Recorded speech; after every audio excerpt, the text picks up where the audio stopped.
It's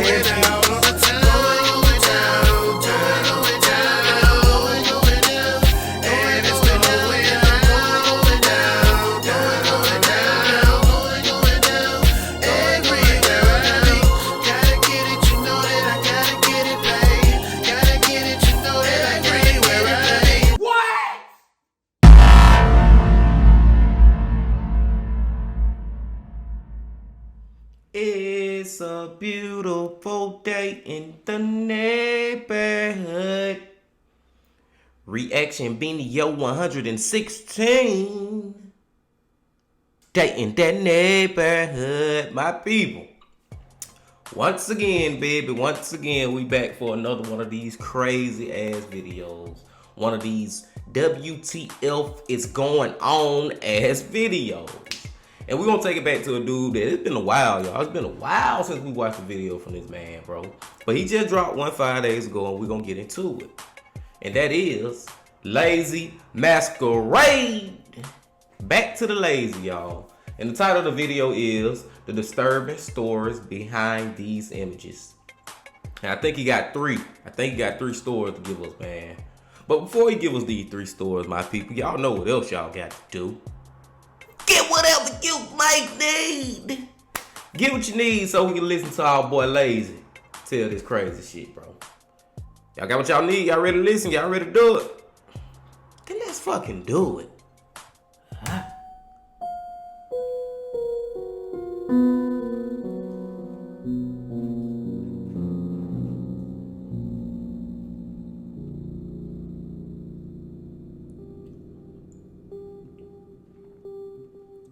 Just before we get into today's video, I wanted to quickly show you all this limited edition Lazy Masquerade plush from U2's. If you ever wanted to... I wonder if that's Lazy Masquerade, bro. I wonder if that's actually him, because I've never seen his face before. But y'all fuck with that plush if y'all want it, man. Y'all fuck with that, bro. I wonder if that's him, bro. That would be so crazy. Alright, let's take it back to right here, and let's go. Hands on this little Lonnie, who's a friend to all the family.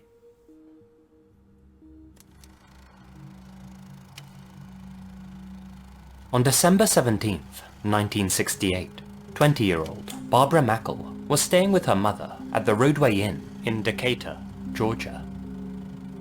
The young woman was sick with Hong Kong flu, and her mum had come to pick her up from university and drive her back to their home in Florida for the Christmas break. That night, as Barbara and her mother were relaxing in their motel room, they received an unexpected knock at the door. Uh-oh. Standing outside were 2 male police officers. They flashed their badges at the women and then told Barbara that her fiancé, Stuart, had been involved in a terrible traffic accident. With a million questions racing through her mind, not least how the officers knew where to find her, Barbara quickly ushered them both into their motel room and closed the door. Well, I wanted to say it earlier, but I gotta say it now. I don't think them real police, bro. I just think that's where we going with this. But let's see. One can only imagine how she felt in that moment, terrified about the well-being of her fiancé. And one can only imagine how she felt when one of the officers rushed towards her mother with a chloroform drag and smothered her unconscious with it. I told y'all don't want no real damn police. Let's go. In that same instant, the other officer drew a pistol and told Barbara not to move. Her mother was bound and gagged in the room, and Barbara herself was led out by the 2 strangers and forced into a vehicle. Once inside their car, Barbara's 2 captors removed their fake police uniforms. The man holding the firearm calmly told Barbara not to scream or try to escape, and the other man wasn't a man at all, but rather a woman who had disguised herself as one. Damn. This Bonnie and Clyde duo drove Barbara out to a remote wooded area off South Berkeley Lake Road. They forced her out of the vehicle and towards a pre-dug trench. Oh, man. Inside that hole in the ground was a fiberglass box. That box was to be Barbara's coffin. Still at gunpoint, Barbara's 2 captors made her get inside the box in the ground. Then, one of them took this chilling photo of her before burying her alive. Bruh, what the fuck? Oh my lord, bro. That shit looks so creepy, bro. Why is she's still alive, right? But why look like she kind of like smiling or some shit? Like something just don't look right with her face. It's not to be in your grave while you alive. Like that face don't look. I don't know. It just looks spooky. It look weird how she looking. Let's go. The perp's plan was simple. Barbara's father was an extremely successful land developer. After burying Barbara and leaving her still breathing in her makeshift tomb, they sent this photo to her home address in Florida, along with a ransom note. They demanded $500,000 in cash from her father, approximately $3.4 million in today's money. Barbara would remain buried until that ransom was paid. Her father would have to cough up quick though, they added, since his daughter's air supply wouldn't last forever. Of course, Barbara's father, Robert, agreed to their demands. He met with the two perps in secret to deliver them the cash, but the drop-off was disrupted by two passing policemen. Both the male and female fled from the scene. It was at that point that Robert got the FBI involved. They were able to locate the perp's abandoned vehicle close to the drop-off. The vehicle was registered to a man named George Deacon. Sadly, time wasn't on Robert's side, so before the FBI could follow up on that lead, he organized a second rendezvous with the perps. This time, the cash drop-off was successful, and he gave Barbara's captors exactly what they asked for. After giving them the cool $500,000, he didn't hear back from them. They had gotten their money, but clearly had no intentions of releasing their victim.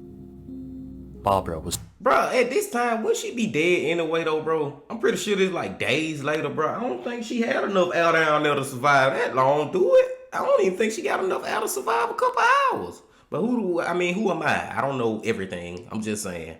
But let's go. Was just another witness at that point, and the less of those around, the better. Robert and the authorities were now in a race against time. They had to somehow find Barbara before her supply of oxygen ran out. But how, when she could literally be buried anywhere? Well, the FBI were able to trace her George Deacon to the University of Miami, and this George Deacon just so happened to build ventilated boxes for a living. They went to pay him a visit, but Deacon was nowhere to be found. So they searched the small trailer in which he lived.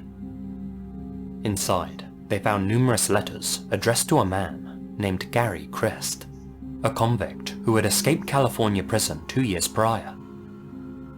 After comparing fingerprints found in the trailer to those found inside the abandoned car, detectives quickly realized that Deacon and Christ were one and the same. Oh man. Gary Christ had simply changed his identity after escaping jail. On December 20th, detectives were able to track Gary Christ down. They found him hiding out in a swamp in Florida. That same night, he gave investigators vague directions to where Barbara was buried.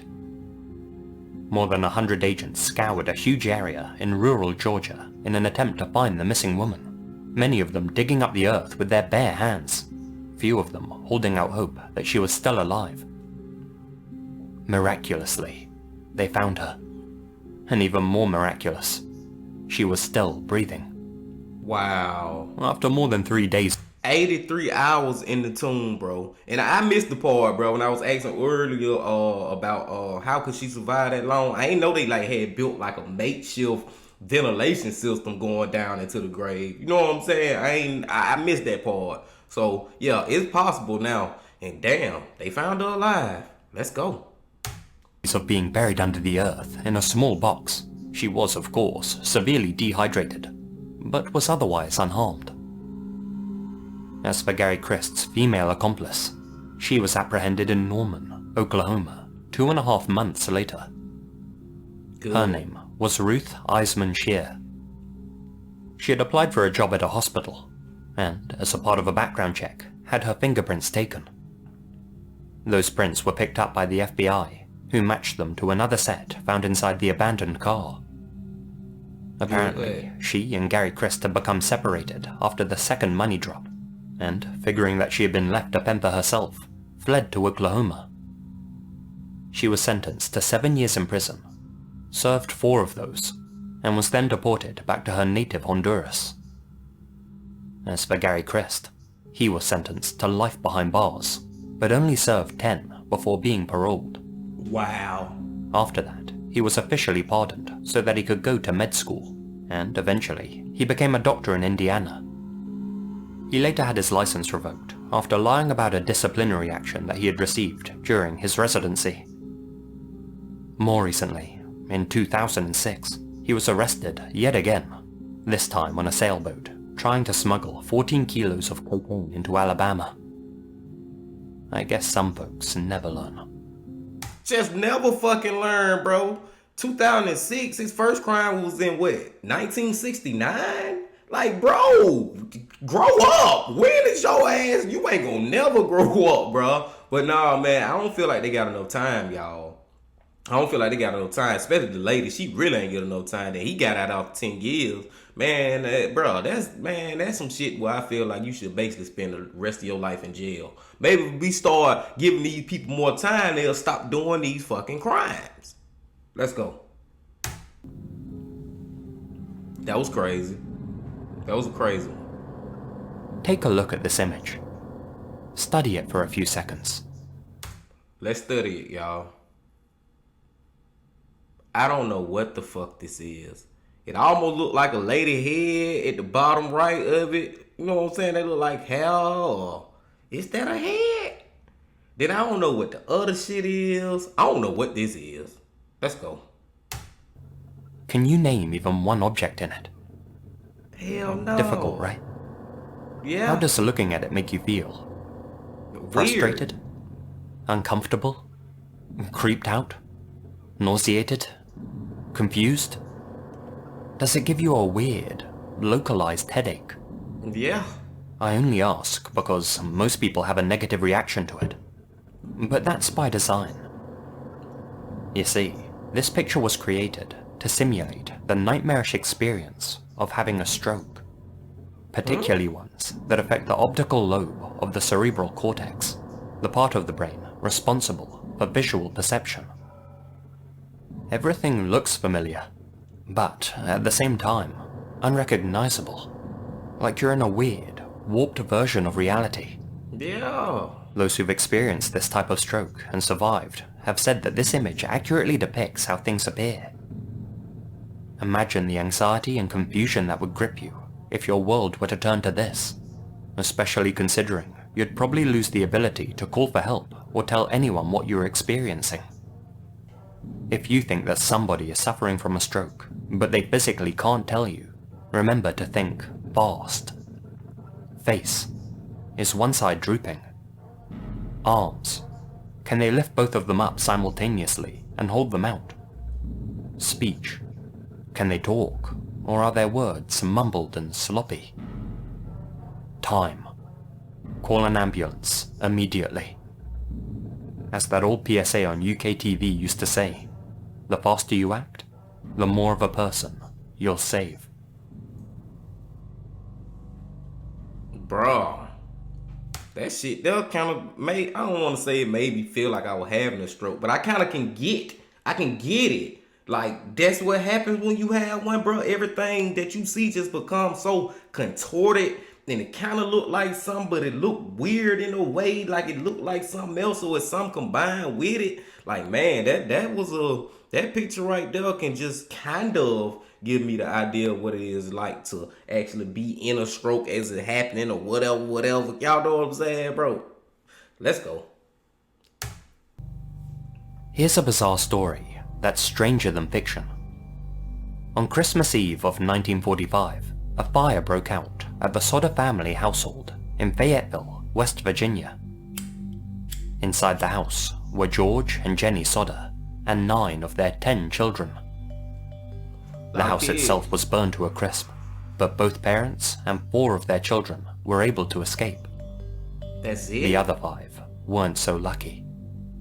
They were Maurice, 14, Martha Lee, 12, Lewis, 10, Jenny Irene, 8, and Betty Dolly, 6. From what I just told you, You may be thinking that the 5 youngsters were consumed by the flames, Yeah. but that's the thing. After the fire had burned out and the ruins were searched, none of their bodies could be found. What the fuck? George and Jenny believed that their 5 children must have escaped the house, but then had somehow simply vanished into thin air. But if so, where were they? Most people following the story assumed that the Sodder children's remains must have been totally destroyed by the fire and turned to ash, hence why they couldn't be found. I don't believe that. That's despite the fact that many household appliances were found burned, but still fully recognizable. Their parents held out hope, however, and continued to believe that all 5 of them had somehow gotten out of the house and were then either taken captive or murdered. Or did y'all do the shit? Far-fetched belief, you might say. But there were a few mysterious occurrences that happened both before and after the fire that gave their suspicions some credence. On the night the fire broke out, the mother, Jenny Sodder, answered a mysterious phone call at 12:30 a.m. On the other end of the line was a woman whose voice she didn't recognize.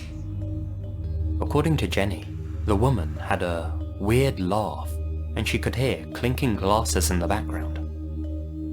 The woman asked to speak with someone who didn't live at the house. Jenny told her she must have the wrong number, to which the woman again laughed, quote, weirdly, before hanging up the phone.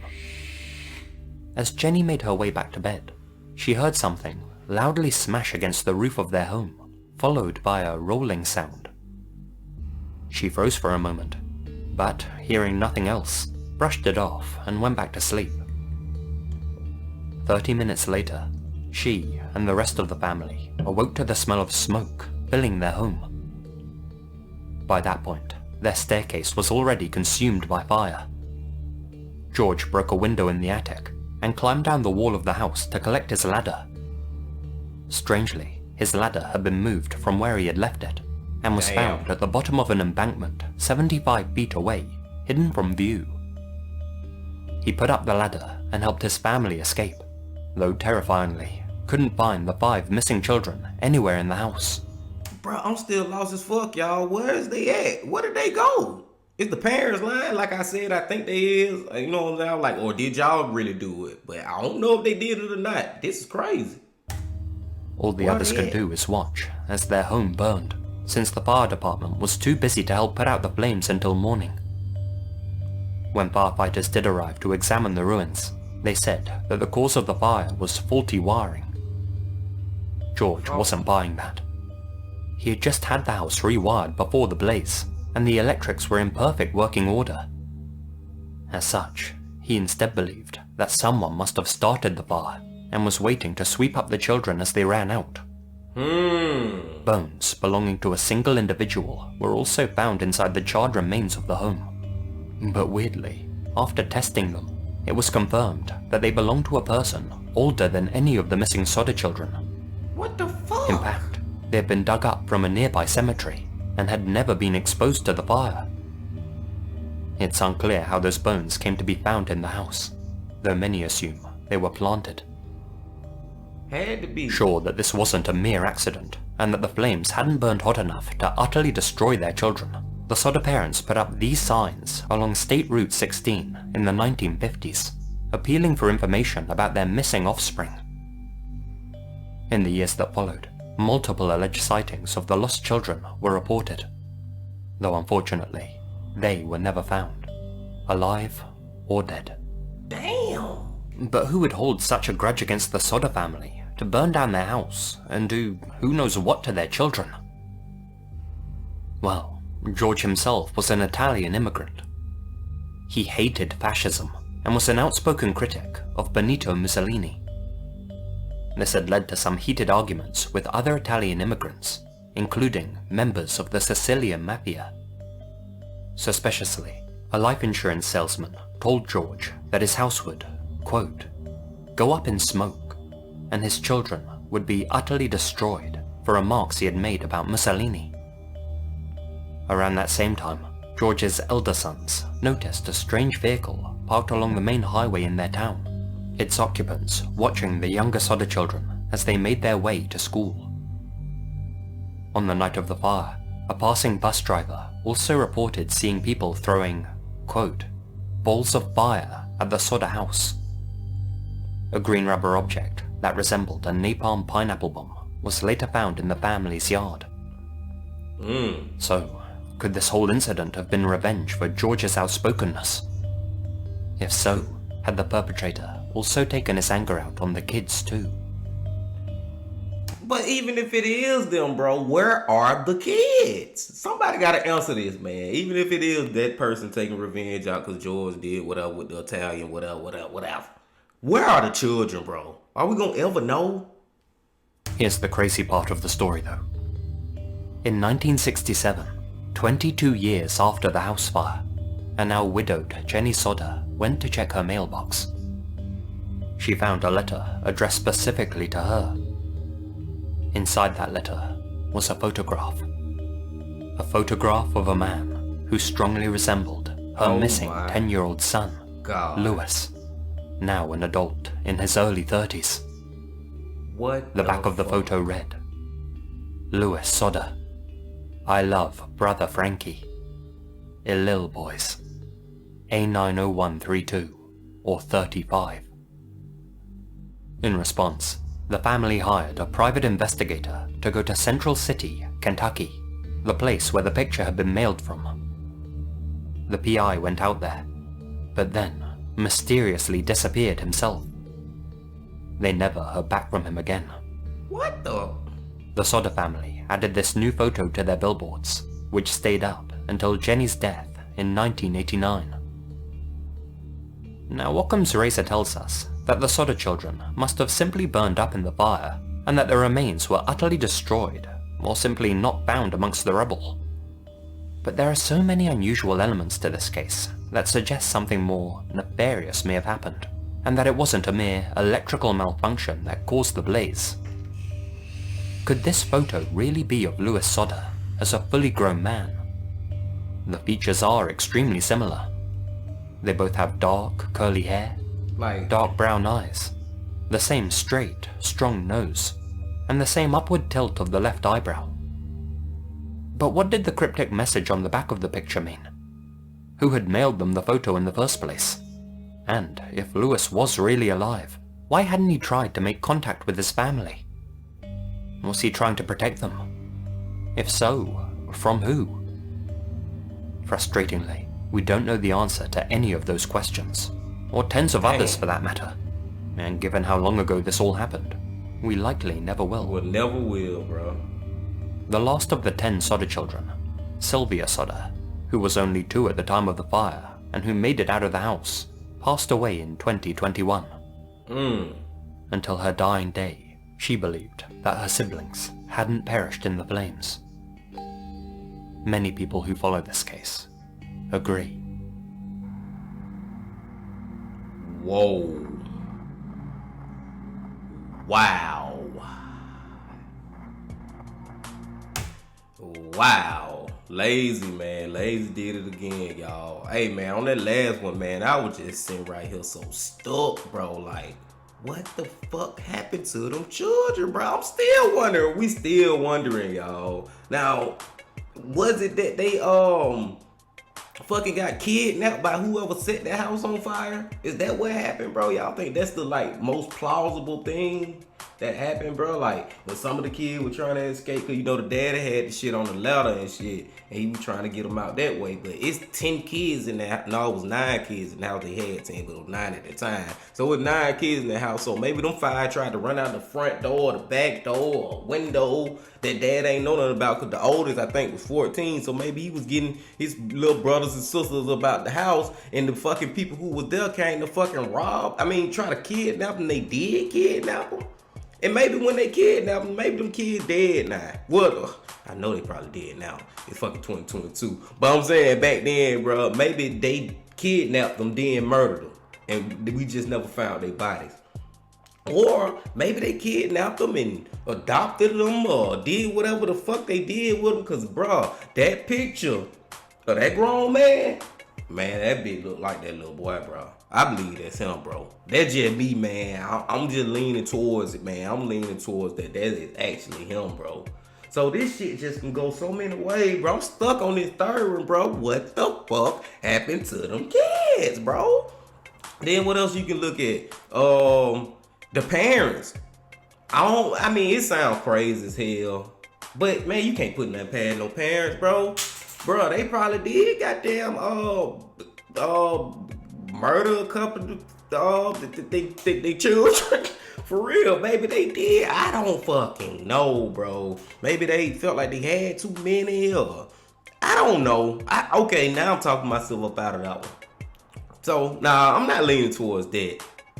I don't know what the hell I'm leaning toward, bro. But if I had to pick one, bro, I would say that goddamn they had got kidnapped, bro. Because I don't believe, bro, that no 5 human flesh and bones gonna get burned to the point where they can't be found in the fire. 5 of them, maybe 1, maybe 2, but not 5 bodies, bro. You gonna have some evidence of them kids being in that house, bro. They got out their house, and I don't know what happened after that.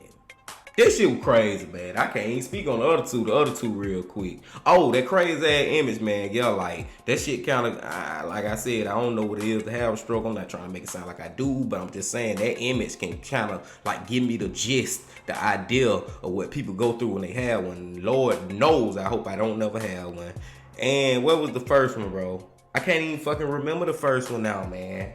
God damn, the third one got me so fucked up. The fucking first one with the damn lady who got buried alive for all them days. At first I'm thinking like, man, she can't last all these days, but I ain't know they had created a whole ventilation system and all that, bro. Then you got the dude who